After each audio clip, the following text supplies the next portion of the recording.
Aloha mai kako, you are watching Hawaii Political Reporter.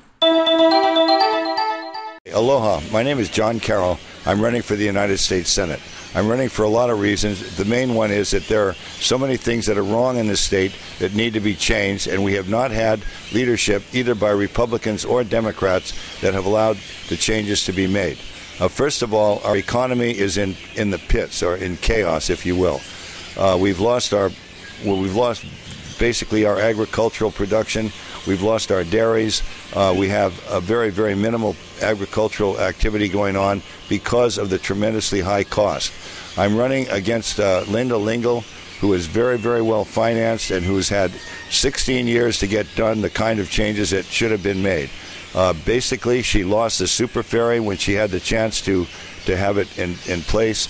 She has not audited the DOE. She has not done anything about getting rid of the shipping restrictions, which have obviously strangled our economy here. She has not really looked at what's going on in the Hawaiian homes business. She promised all kinds of things, including voting for campaigning for the Akaka bill, a purely racist bill. There's thousands of people who have not been given Hawaiian homestead lands that they would have. What I intend to do is, number one, to get rid of the shipping restrictions in this state so that we can have a very, very viable economy here. If we look at Singapore, they have 250 square miles of land, actually less, and they have a gross domestic product that's about close to $200 billion per year. Hawaii has 11,000 square miles of land, and we have a gross domestic product of about $64 billion per year, and the bulk of that is from government spending and tourism.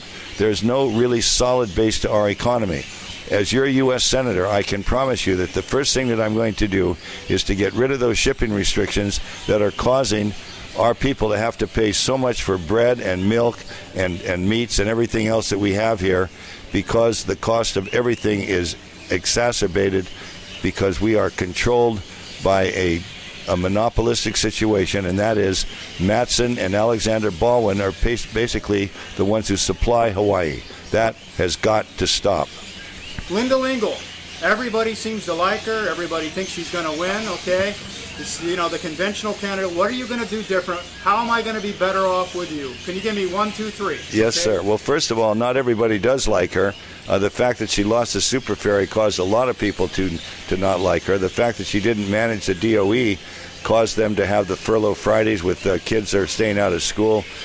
She had a lot of people who do not like her. So right now, if we were having a general election, it was her against me, I'm sure I would win that without any problem. The problem right now is I need about 26,000 votes to get them from the folks that have an interest in seeing a prosperous Hawaii, that aren't tied to any particular interest group like Alexander Baldwin or Matson. And if those folks will pay attention to credentials and to what we intend to do in the U.S. Senate seat, I know that they will vote for me.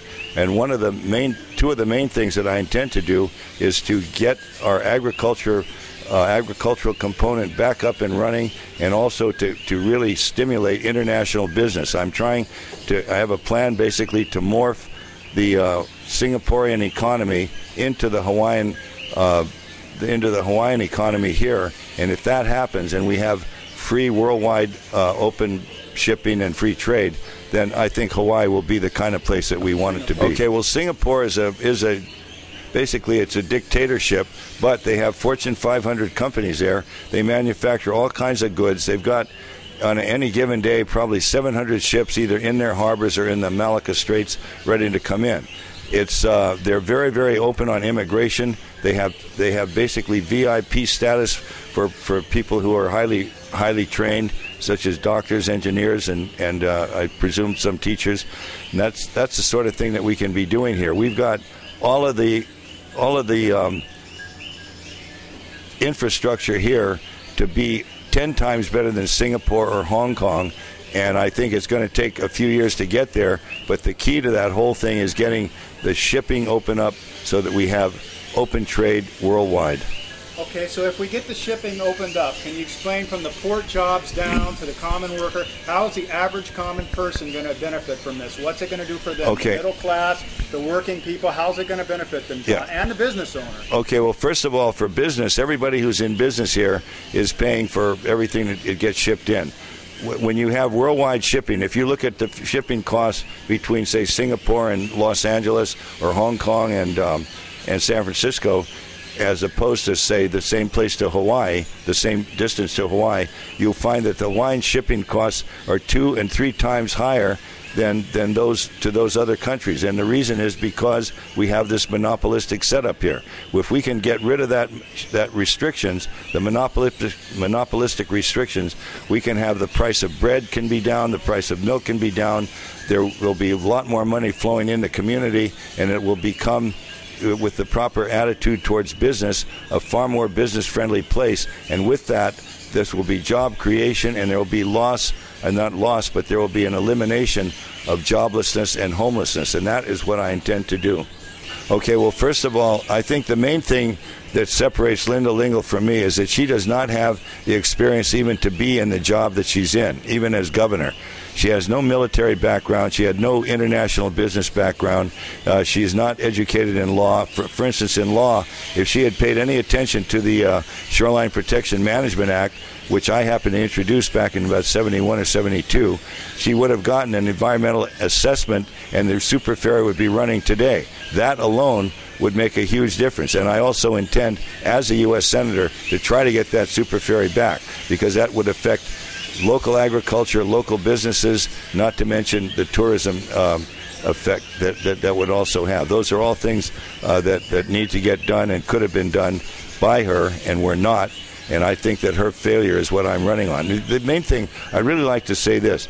People are not stupid in this state. They take it for granted that if you got more money, then they're going to vote for you. Well, I think it's wrong. I think people can go to websites, they can look and see what the credentials are, see what the background is, and look at the results of the leadership that we've had. You've got 8 years with her as mayor of Maui, and you've got 8 years as governor. And if you compare that to my legislative background, there's no comparison in terms of success. So what I'm saying is, it may sound kind of not too humble, but I just make a much, much better U.S. Senator than she ever will. The issue of seniority is very, very big. And Dan Inouye and I go back like 60 years, actually, because I used to, his wife was my mentor in college. His sister-in-law was my study partner.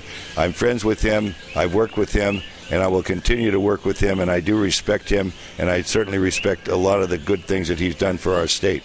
In terms of working across the aisle, I'm going to vote on what I think is right for Hawaii and right for the people of the United States. That's the only thing that I can say that I will do, with certainty, because I'm not going to play games. I'm not going to be a partisan in an area where I think that it's wrong, or that it's even potentially not good for the people.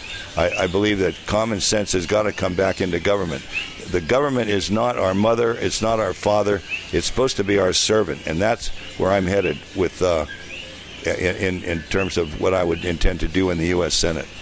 I'm running against Mrs. Lingle, and Mrs. Lingle seems to be running for me. She will not debate at this time, so I'm going to ask each of you who are watching this to take a look at www.carroll4senate.com, and I'm going to ask everyone to disregard my youthfulness, but go for experience and vote for John Carroll in this coming election. Mahalo.